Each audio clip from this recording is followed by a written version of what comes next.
Afternoon, Patriot fans from all over the world. Thanks for joining us once again for an episode of In the Huddle. We have a great guest with us today, and I'm really tickled to introduce to us Patrick Sullivan.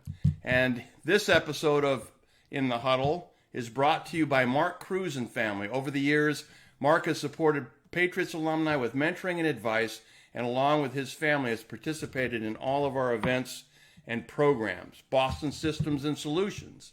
Since 1993, BSS has been providing full-service IT support to public and private organizations of all sizes throughout Massachusetts and New Hampshire. In fact, Boston Systems and Solution is Patriots alumni's IT professionals.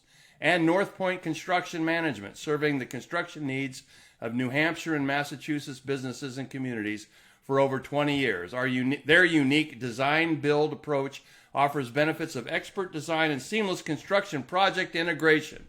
Beauty and function delivered on time and on budget. Whatever your project, they have the people and expertise you need to make it happen. Patrick, thank you for joining us. What a treat. Great to be with you, Pete. And I think you recognize North Point Construction Management. They did a build out there at Game Creek. They did. They completed it on time, on budget, and did a fabulous job. They redid our offices here, and it's just they did a terrific job. They're great folks. Great crew, and Gary and Mimi Thomas are very entwined in all of the communities that we're at with, specifically our Football for You program. But without overinflating them, let's go on a little bit. It's been wonderful, Patrick. I don't know if you know how much of this we've been doing. I hope you've gotten a chance to look at a few of the past episodes, because it has, I know some of your favorite players have been involved. John Hanna, Sam Cunningham, Tim Fox, Mike Haynes. Just, it's been so much fun. We did this quite by accident, and it's grown into more fun for me reconnecting with some of my old teammates from the past years. It's been a lot of fun. Yeah, well, it's great to see them all and hear their perspective on their Patriots careers, and it has been a lot of fun catching up with people. Well, you represent the history of the New England Patriots, believe me, from the foundation in 1960 with your father and a group of investors up until 1988, and you got a lot of it off the ground. Professional football would not exist in Boston without the efforts of the Sullivans, and particularly your father. That's true. And I would say not particularly, singularly because of him, because it was his vision, and he had a great vision. He thought pro football could make it in Boston and the New England area, and it has. And so he was a visionary with a tough mind and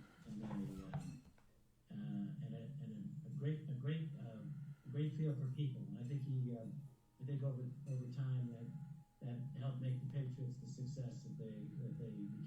Well, no question. And when I came on board in 1976, he'd put together a really good management model and team. He brought to bear, like a Bucko Kilroy, who, according to Bucko Kilroy, started the NFL. With the likes of Chuck Fairbanks, as a premier college coach, and then advancing into a pro career. And Chuck Fairbanks brought on board, in a similar fashion, some of the best coaches that actually existed in the NFL at the time, and we were the best kept secret, I think, for the longest period of time. Well, yeah, it was fascinating working with Coach Fairbanks, because he was really one of the truly great leaders I ever saw, and he was completely fearless about who he surrounded himself with. He wanted to surround himself with the very best people. And so, our coaching staff in the mid '70s included Jim Ringo, Hank Bulla, Red Miller, Raymond Berry, Bill Parcells. Yeah. I mean, you know, Sam Ratigliano. Right. On that staff. Yeah. You know, some of the really truly great coaches in the history of the game were all working in Foxborough at one point or another. And Coach Fairbanks had this very interesting management style, which was, you know, at the time, I literally was cleaning the office. So I'd go, you know, the office, everybody'd leave around 5 o'clock. The coaches would stick around. And Coach Fairbanks used to go and sit in his office and watch TV and have a glass of scotch. And he'd say to me, go down there and tell me what the offensive guys are saying right now about the defensive guys. Because what he would do is he'd drop a bomb on both sides. Yeah. And he'd say to the offensive guys, our defensive coaches think you guys aren't worth a damn. And, you know, we would have won last week if it weren't for your stupid planning. And he'd do the exact same thing with the defensive guys. And, you know, you'd walk in there and they're, like, so fired up. Right. Know? And he had a way of pushing the right buttons. And he was a fascinating guy to work with and to actually observe. Well, and I observed the same things. You know, you took a look around him. He was not, like you said, he was fearless because, you know, he didn't have such an ego that he knew he wasn't the greatest offensive mind. So he went out and got the best offensive minds to be able to do it. And then his job was to coach the coaches. He let the coaches, you know, do what they needed to do and bring in the, you know, and all that kind of stuff. And, you know, so he got Ron Earhart. You know, they're still running Fargo's offenses in the NFL. If they ever line up with two tight ends, I can recognize some of those plays. They're still in existence. You know, Hank Bulla, what a great defensive mind, you know, he was. And you know, likewise, he also had an eye for talent, not necessarily. He had an eye for talent. And you know what else he did that I appreciate looking back on that?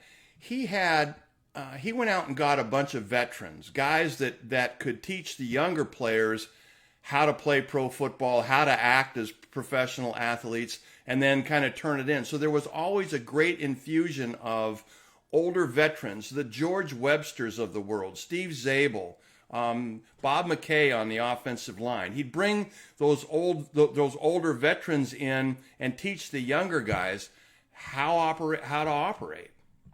Yeah, and of course your predecessor Link. You know? I mean, and you know, you mentioned Bucko, and you know, at the same time when Coach Fairbanks was actually assembling a staff of extraordinary assistant coaches, Bucko was assembling a staff of incredible personnel people. Right. Steinberg, Tom Boyster, Yep. guys that went on to become head. Tony Rosano. Yeah. Tony Rosano ended up at the 49ers, and the 49ers go on a binge of several Super Bowls. Tom Boyster went down to the Giants. They won a couple of Super Bowls. You know, so we had, during that mid-'70s period, we had an assemblage of some of the best football minds and some of the best football players in the National Football League, for sure. Yep, and the guy spanning all of that, not all, as a quality control guy, as a brilliant mind offensively, and even administratively. Ernie Adams is still around, you know, and he was part of that whole thing. I mean, he's been a Patriot longer than Dante Scarnecchia, and no one really understands that. That's because Ernie didn't want him. No, exactly. But yeah, you know, and man, we were right on the cusp. You know, in '76 we had a breakout year. You know, that flag in Oakland in '76, and we had Ray Hamilton and Tony McGee on this program, and of course the Ben Dreith call down in Oakland, but we were right on the cusp of making all that. You know, everything had come together. The coaching staff, the administration, the ownership, all of that had come, and all the pieces were in place. getting by that would have been our Super Bowl victory, and I think would have been the start of a Patriot dynasty before the Belichick-Brady era. I totally agree with you, Pete. I think, I've often thought that as great as the Patriot Super Bowl teams recently have been, I really think that the teams in 76, 77, and then even 78, and really, honestly, in 75,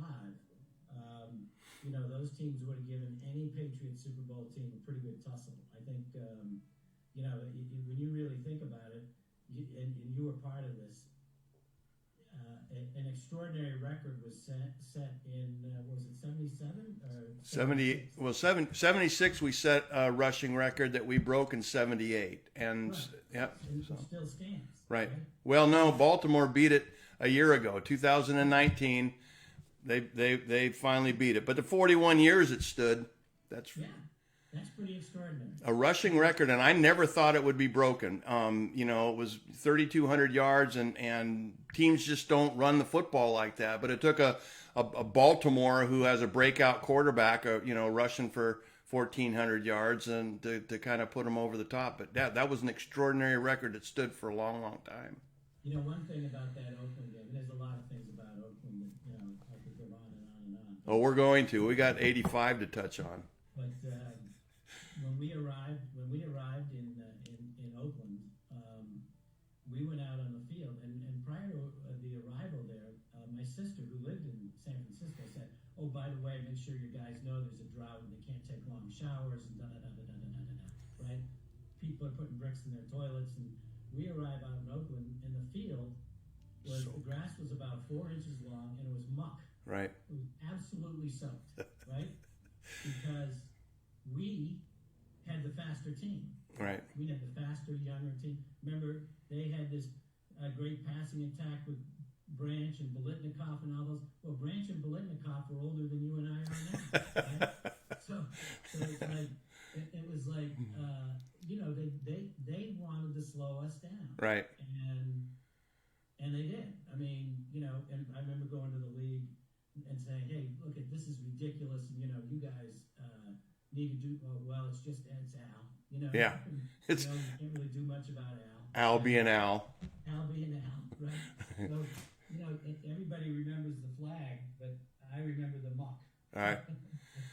Well, and it was it. I mean, it was slow the running attack down. Because we had Steve Grogan was that guy that could break out and make things happen, out on the perimeter and stuff. And Sam Cunningham was the hammer between tackles, and Andy Johnson and Donnie Calhoun and some of those guys could really make it happen. And it was and we had that game. I mean, we had that game won. And even before that, they would have never got the football back.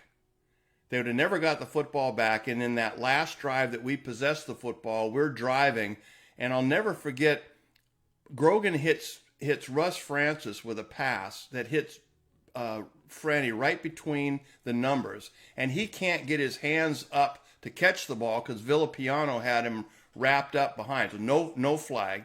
Now it's 3rd and 1. We line up to get the first down, and we jump and make it 3rd and 6.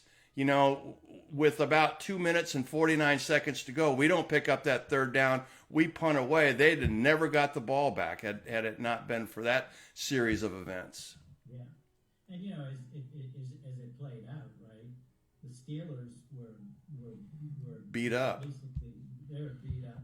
And so Oakland goes in and kills the Steelers, and then they play the Vikings, who really, if they were the pride of the NFC, there are about 6 teams in the AFC that were better. Right. And so that was, I'll never forget sitting at the Rose Bowl and watching that game, and I kept on saying, "Go Patriots." Yeah. No, that clearly was an opportunity lost and an opportunity robbed, as far as I'm concerned. I saw Ben Dreith one year as part of my broadcasting duties. I was up in the broadcast booth doing the Patriot pregame, and Ben Dreith came in, and he spent 15 minutes trying to persuade me that it was the right call, even still. But anyway, not to happen. It did, and it didn't. So then things kind of got weird a little bit. I must say, the Hannah Gray holdout and the negotiation with that and not getting them signed on time, and then Chuck Fairbanks in '78, everything just kind of came unraveled. It seemed to me after that. And it really started with John and Leon's holdout, which has to rank among the stupidest things my family ever did. And the amount of money that they were holding out for was in the scope of what it would have meant to us to have them for the full season. Right. Was one of the benefits of time and getting old and being having a little bit different perspective on things is you really look back and say, boy, if we had done something differently, then what would have happened? And what would have happened is what you just said, which is we had the opportunity to be a dynasty. Yeah. And that mess was just, it was based on stupidity and ego and not letting Howard Slusher get the best of us. And it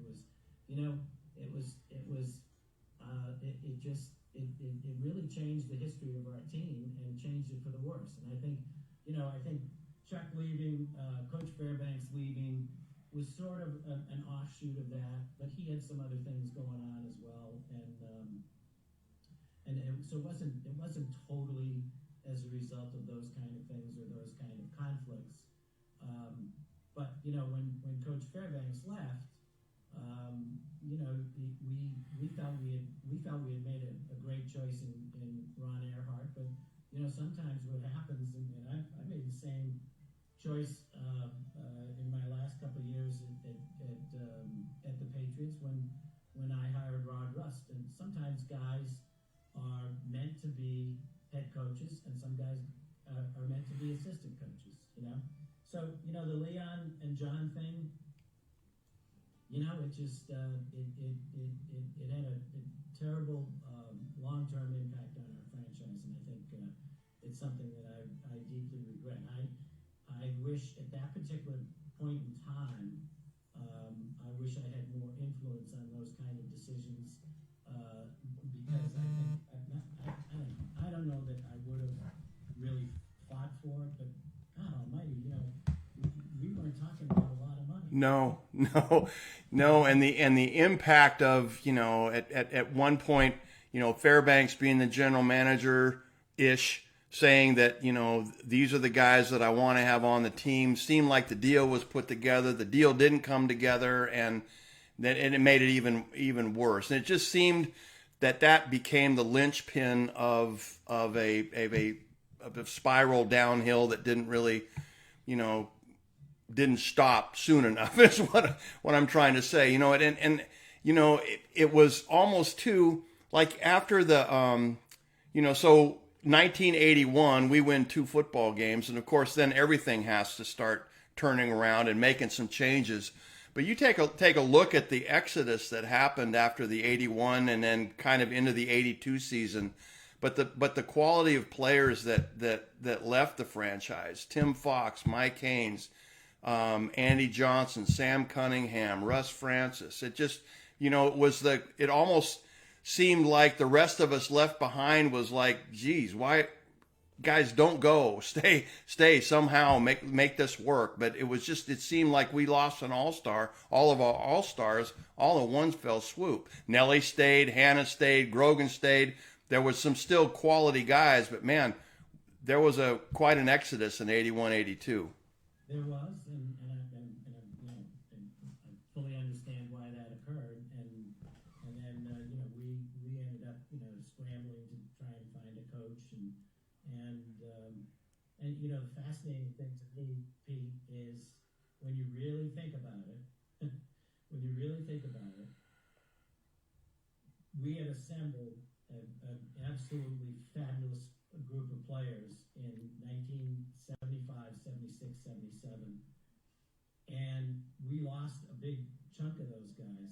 But the core of that group got us to the Super Bowl Right. in 1985. Yep. 10 years later. Yep. So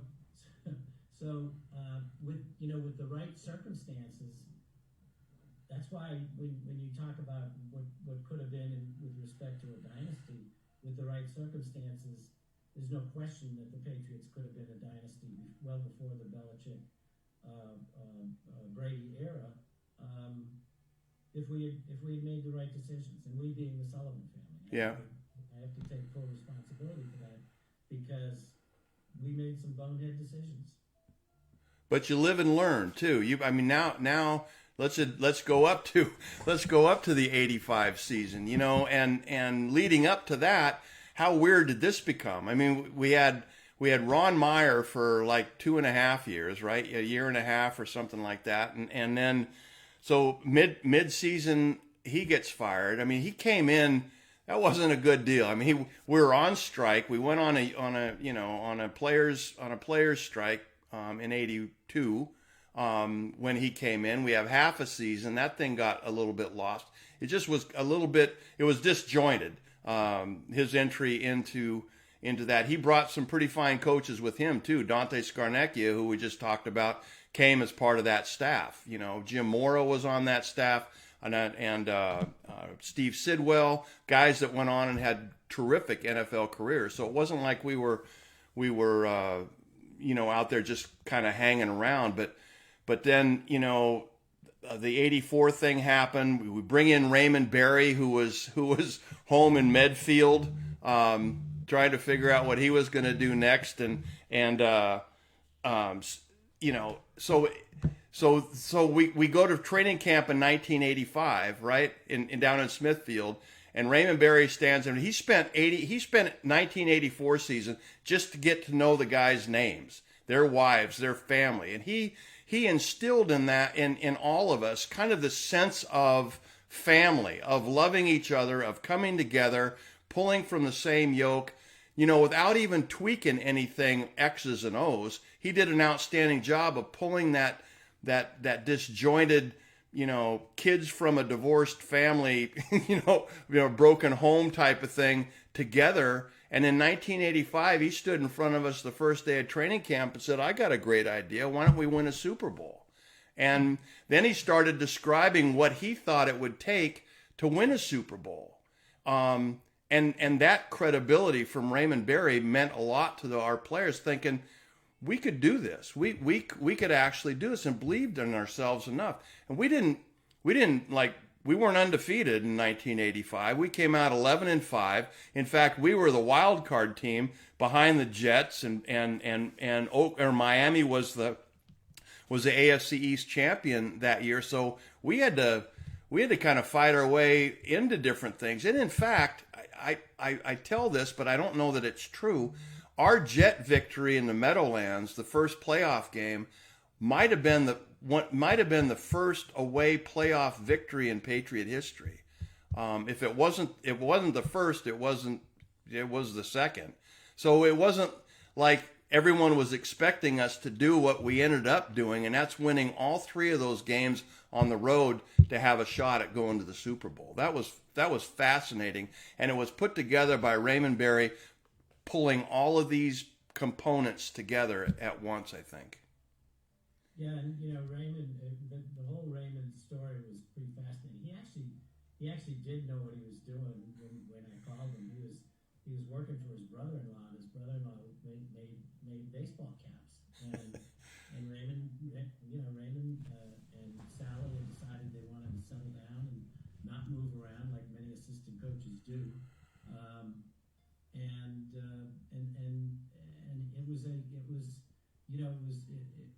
It was a very fascinating conversation, that very first conversation I had with him, because he said, that he would be interested in it, but he needed to talk to a few people before he made that final decision.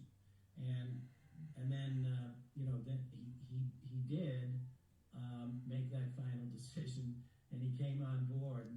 And I'll never forget the final game of the actually let Ron Meyer go when we had a winning record at the time. Right.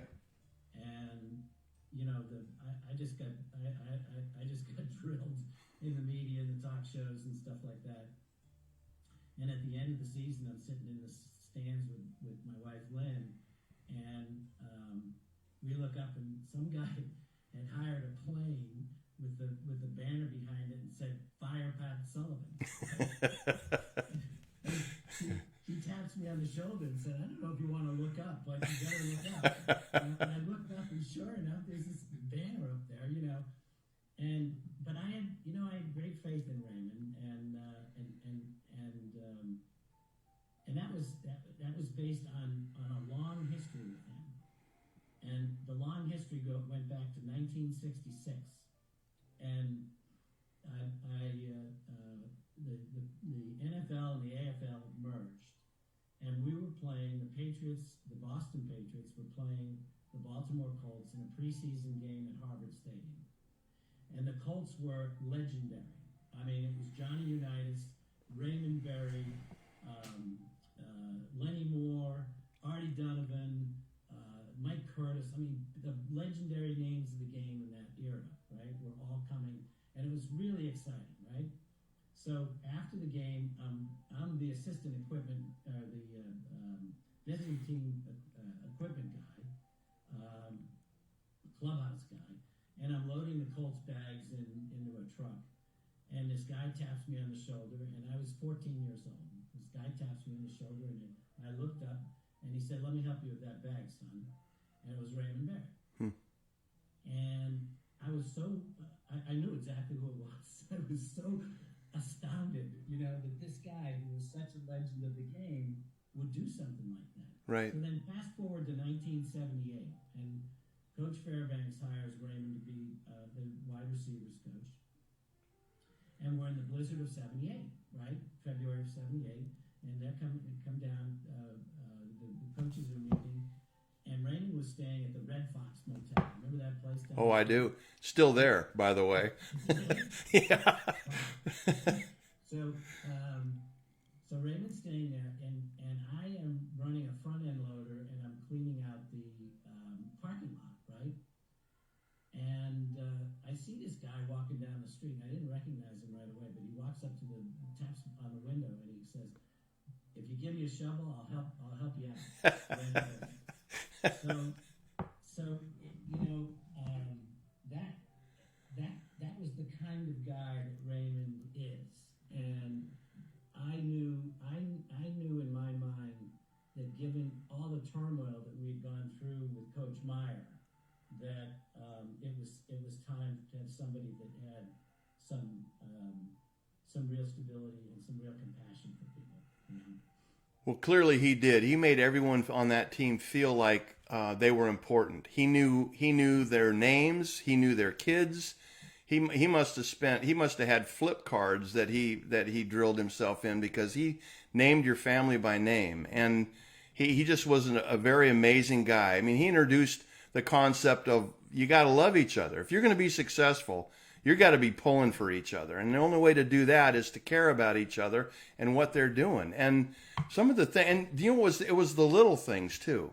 It was the how you tied your shoes. It was the fumble drills that we did before every practice. You know, the defense, they would practice stripping the football, and the offense would practice falling on them. You know, it was just the offensive lineman. There's a particular way you have to fall on a fumble, and it wasn't by coincidence that AFC Championship game we got 6 turnovers, and 4 of them was because the ball hit the ground and we were on top of it. So, you know, all of that stuff came to fruition, but he had us believing in each other and in what he said was the keys to succeeding, and that was just outworking everybody and paying attention to the little things. How many times? I mean, he wore out 3 jug machines. He was out there with Stanley Morgan and the wide receivers, and he wore them out. I mean, he just flat out wore those jug machines out, catching footballs, and then tucking it away. He had to train everybody to tell you tuck the ball away and all of it. It really was a fascinating thing to witness of how he turned that around, and had us pointed at the Super Bowl. You're right. There was a good body of players, a core group of players that had been around a long time. You know, the Hannas, Steve Nelson, Steve Grogan, that were part of all the stuff that had come apart and now pointed back at the right direction. That was a fascinating season, and I look back on it with warm regards, even the fact that we got blown out in that Super Bowl. But I'll tell you what, we made it there. Yeah. Yep.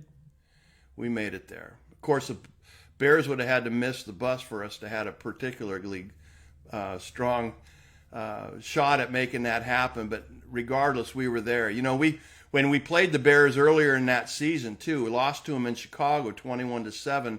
It wasn't like they ran us out of town. And you know, if you'll recall, John Hanna didn't play in that game in Chicago. He had come up lame the week before, so we really felt like we could run the football against that Chicago defense.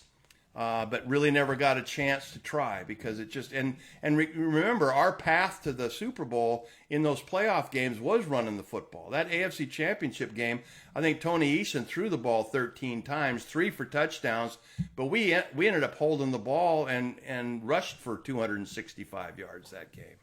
Well, my memory may be faulty about this, but I believe that in the Raiders game, Tony threw the ball 11 times. Yeah, that's right. So, you know, it was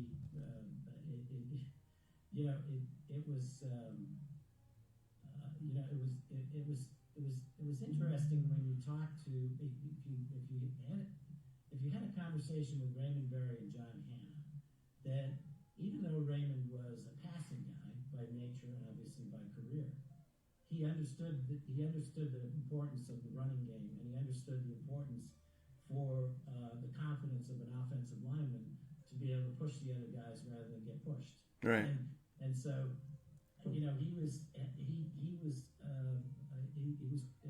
really a brilliant guy in that respect, and also obviously in the motivation part as well. Right. No, and he always believed in balance. You know, in being able to run the football balanced inside and outside, and throwing the football deep and throwing it short. You had to have all of those components put together. John Hanna loved playing for Raymond Berry. We all did, you know, because you knew exactly what to expect. And he really, you know, before Steve got hurt that season, Steve Grogan got hurt that season. Steve Grogan, you know, was calling the majority of his plays out there on the field. You know, he'd step into the huddle and Grogan would say, O-line, I need 4 yards. What do you got? And you'd tell him, ride 34. Now, you break the huddle, go in the line of scrimmage, telling the guy that this is what you're going to do to make it happen. That's a whole different mindset than hearing a play come in from the sidelines and wondering if the offensive coordinator was watching the same game you were playing in. But, you know, so it was that kind of deal. It was Steve Grogan looking at Stanley Morgan and saying, Stanley, can you beat him on a dig pattern? You know, like in the first quarter. And Stanley would be honest and say, not yet, not yet. And then about midway through the second quarter, Stanley would step in the huddle and say, I got him. And, Stanley, let's talk about Stanley Morgan for a second. I love Stanley Morgan. I loved watching him play. I loved being a teammate of his. Here's a guy who played 16 years in the National Football League as a wide receiver, caught, thousands of balls. His yards per catch average is 19.2 in a 16-year career. 19.2 yards every time he touched the ball. And they're not even considering him for Canton. And it just, that is a phenomenal, you talk about a record that lasted 41 years with our rushing record. I don't think anyone will ever come close to 19.2 in a 10-year career. Stanley Morgan was phenomenal. Don't get me going on the Hall of Fame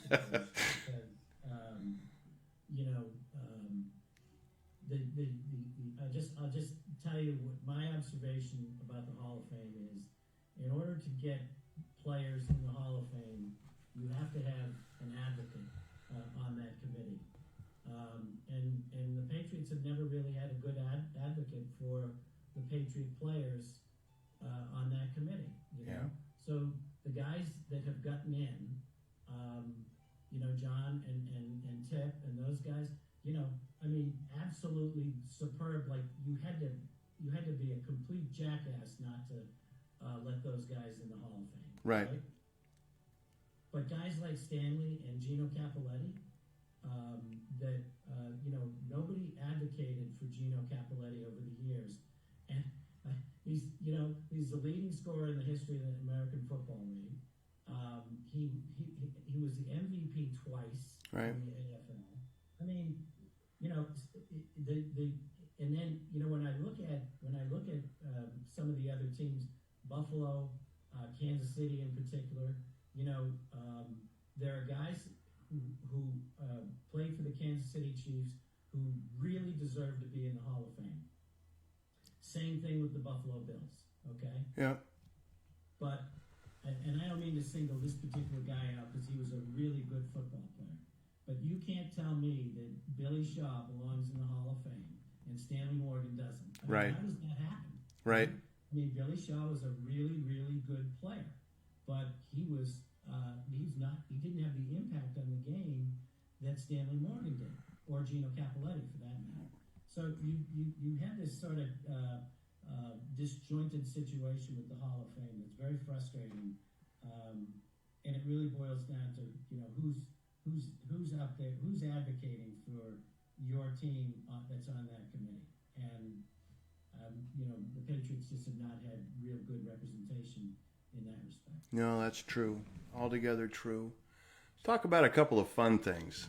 Well, this is all fun, but I'll never forget the negotiating with you. You would become general manager. You and I are relatively the same age. We're probably 2 years apart, but relatively the same age. And I was a rookie, and you were cleaning the locker rooms. So I knew you from a long time ago, and now you were general manager. And I got to negotiate a contract with you because the guy I hired, Steve Earhart, I don't know if you remember this, couldn't get along with whoever you had on the other end.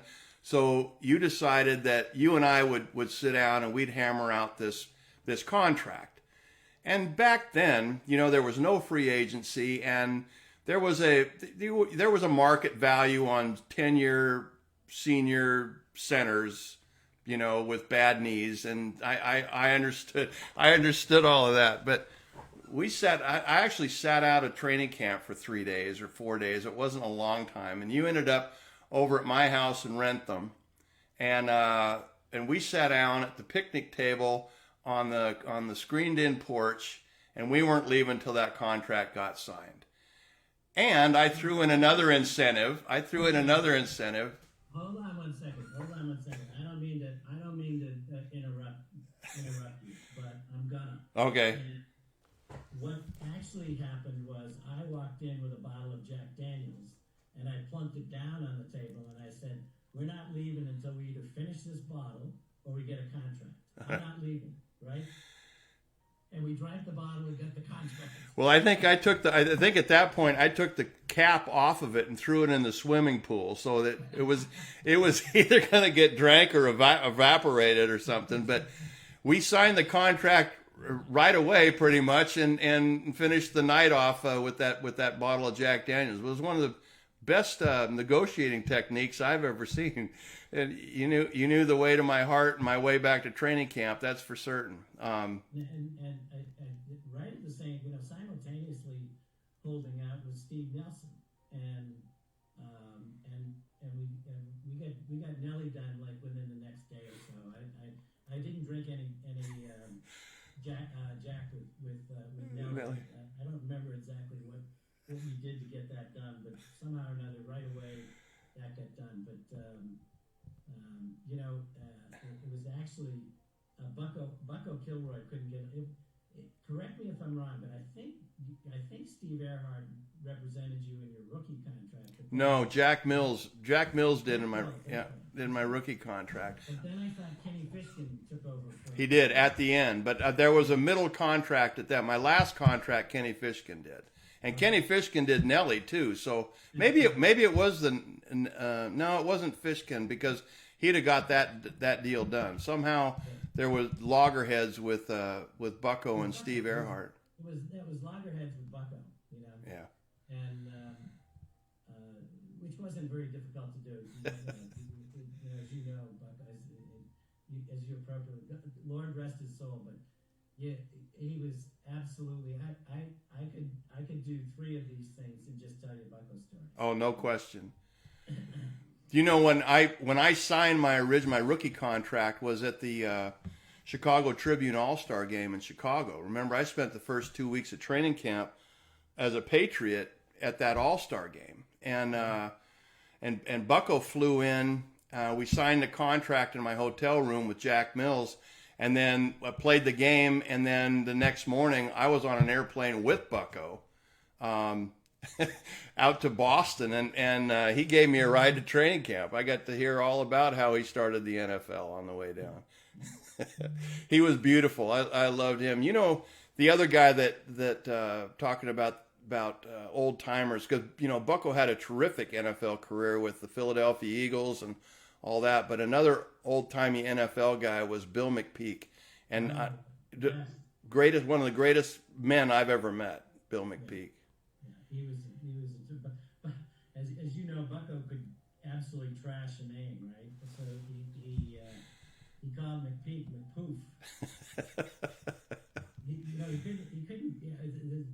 Well, at one point we were in this litigation with somebody that Bucko had fired, and the guy sued us for age discrimination, and Bucko's on the witness stand, and he says, look, he said, at the end of the day, the lawyer for this guy kept on hammering Bucko. We wanted him to say something dumb, and at the end of the day, Bucko says, you know, I just couldn't trust the guy. He said, I just thought he was sort of like a Judas asparagus. And the whole courthouse started. The judge was laughing. Everybody went crazy. Right? The judge was banging on the gavel. I think he meant Judas Iscariot, not asparagus, Mr. That's too funny. Well, I'll tell you, talk about too other remembrances of things past. We're playing in Los Angeles in that playoff game in '85 against the Raiders out there, and our general manager, Patrick Sullivan, was on the sidelines, and he was excited. Let me just put it to you that Patrick was very, very excited. And at one point in time, Howie Long ran out of bounds, chasing, a pursuit angle and getting the back. You were over the top of him calling Howie Long things that I'm not sure Howie Long had ever been called. And you did that 2 or 3 times, and Howie at one point between plays, I was walking back to the huddle. He came up to me and he said, "Who is that guy?" And I said, "That's our general manager. That's Pat Sullivan." And he said, "Tell him to lighten up or something like that. He's going to have a heart attack." But you were chipping at him and that entire defense the whole game long. And in fact, partway through the third quarter, I suggested to you that I needed a pay raise. If you were going to fire up Howie Long like that, then I needed a raise in my pay grade or something. We needed to do something a little bit different. And it all boiled up that, and I'm sure that them losing to us, and they were never supposed to lose to us. They were the cream of the crop. They had the MVP of the league and Marcus Allen. They had a terrific defense, including Howard Long and Matt Millen.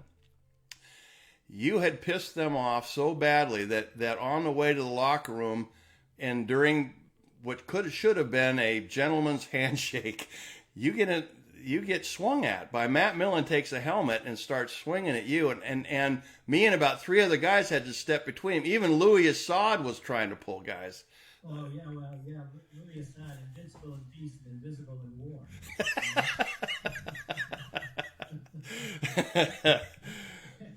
There's a picture of me getting whacked and Louis sort of reaching in, but he had $1 short and $2 late. Oh yeah, it was a fadeaway reach in too. So if you recall earlier in this conversation, I talked about stupid things. Yeah. And what made it more stupid than anything was it took away from the performance, a great performance by our football team, particularly our offensive line. particularly you guys, and because we dominated them, and I, you know, I have a lot of regrets about some of the decisions I've made in my career. That one is right up there at the very top. And, you know,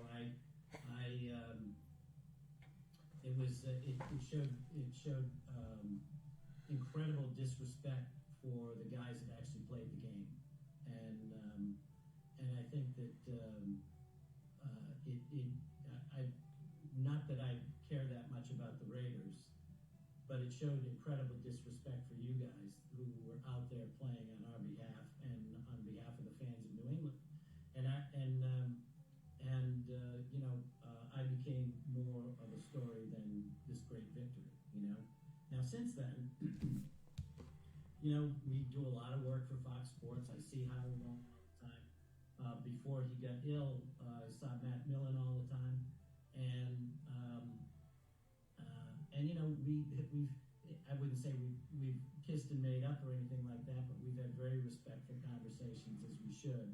And I've got great respect for Howie Long in his football career and his post-football career.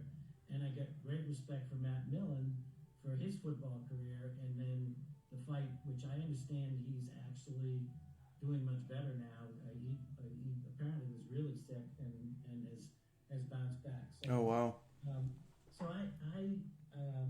you know, I wish that hadn't happened for a lot of different reasons, but primarily because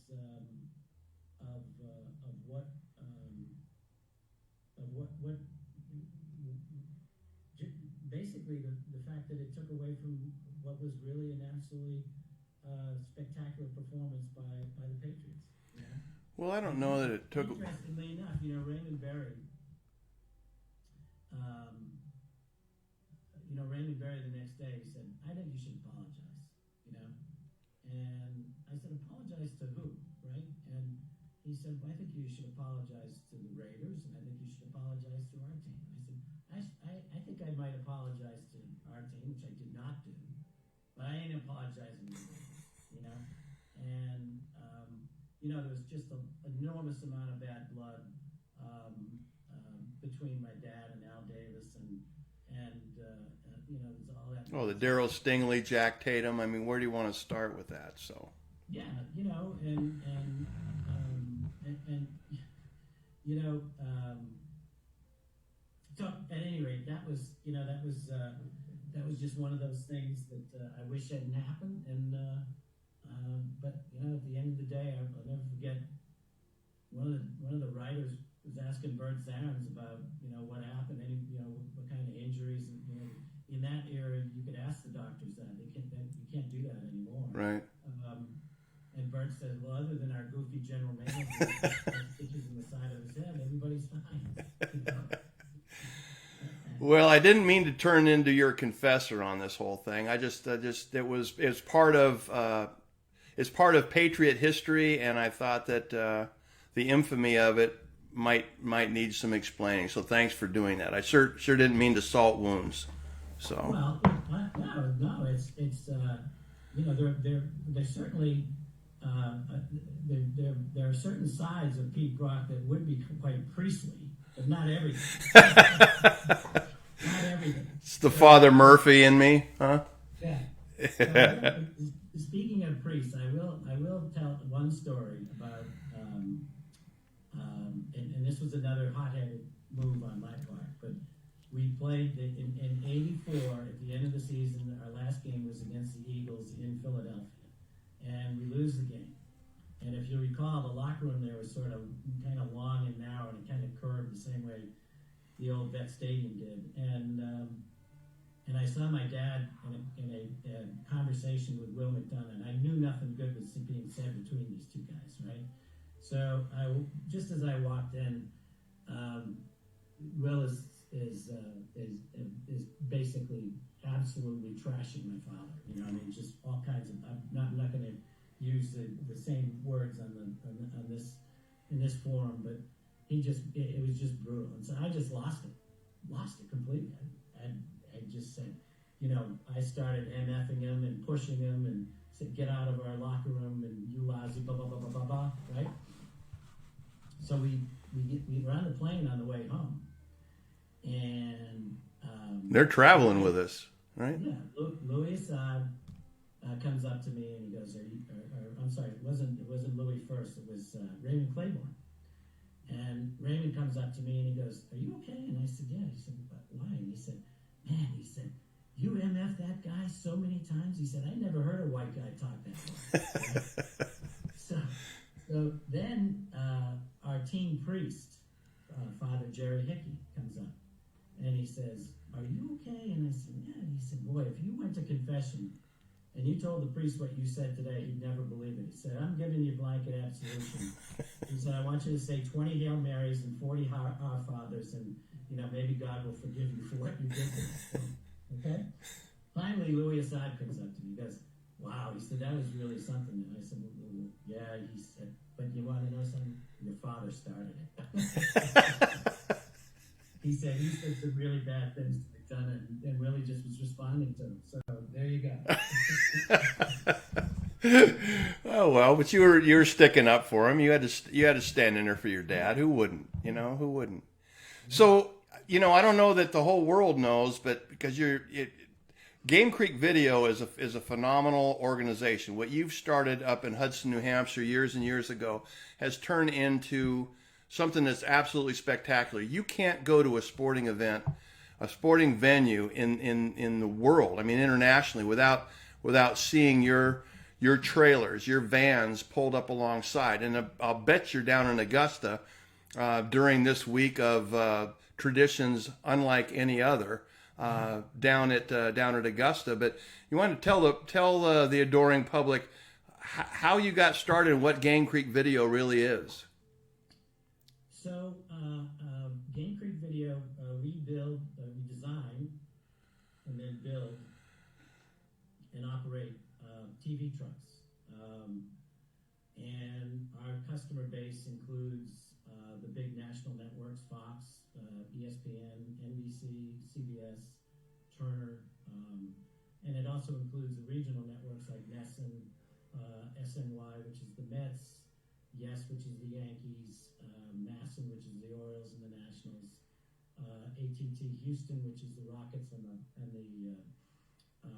Astros, and the Buffalo Sabres, among others. And we started the business now 29 years ago. We started out with 2 trucks and about 6 people, and we have 62 mobile units, and we have 179 really spectacular employees. And you're right, we are at the Masters. We've got 13 mobile units at the Masters. We just finished doing the entire March Madness tournament for CBS, including the Final Four. And we're doing virtually almost. If you watch a Red Sox game, if you watch a Yankees game, if you watch an Orioles or a Nats game, we're doing all those at the same time. So it's been an enormous amount of fun. We've done I don't know, at least 15 Super Bowls for various clients. We do really everything at the Super Bowl when it's a Fox Super Bowl, and we do we pull about half the load when it's a CBS Super Bowl. We do the NBA Finals, and we've done every World Series since 2000 for Fox. So we've had, it's funny when you talk about Raymond Berry and some of the things that he instilled in the team. I use those here a lot, and it's basically exactly what you said, Pete. Pulling with the same oar. Are we all pulling in the same direction? Do we all have the same objective? And the answer to that is yes, because what we want to do is to be the highest quality company of its kind in our industry, and I think that in many respects we've achieved that. That's fantastic. Congratulations. I've been up. It's been a while since I've been up there, but it's almost like taking a field trip in school and being able to see. And you were building out 2 vans when I was up there, and they were push outs and the technology that you were using at the time. You were like a proud father birthing your first son or something when I was watching it. So it's really is spectacular. One of these days, I don't know if you know this, but Emily and I have moved to Kingston, New Hampshire. So I'm just a stone's throw from Hudson. I'd love to come up and see your operations now. But you're more than welcome. We've expanded. We purchased this building that we've been living in for the last 15 years, and we've expanded it. And the North Point folks actually helped us with that. And we have a great display of all the technical Emmy awards our folks have won over the years, and of which there's a lot, you know. Yeah. And you know, I've been, you know, going back to what we were talking about before. When I told my dad I was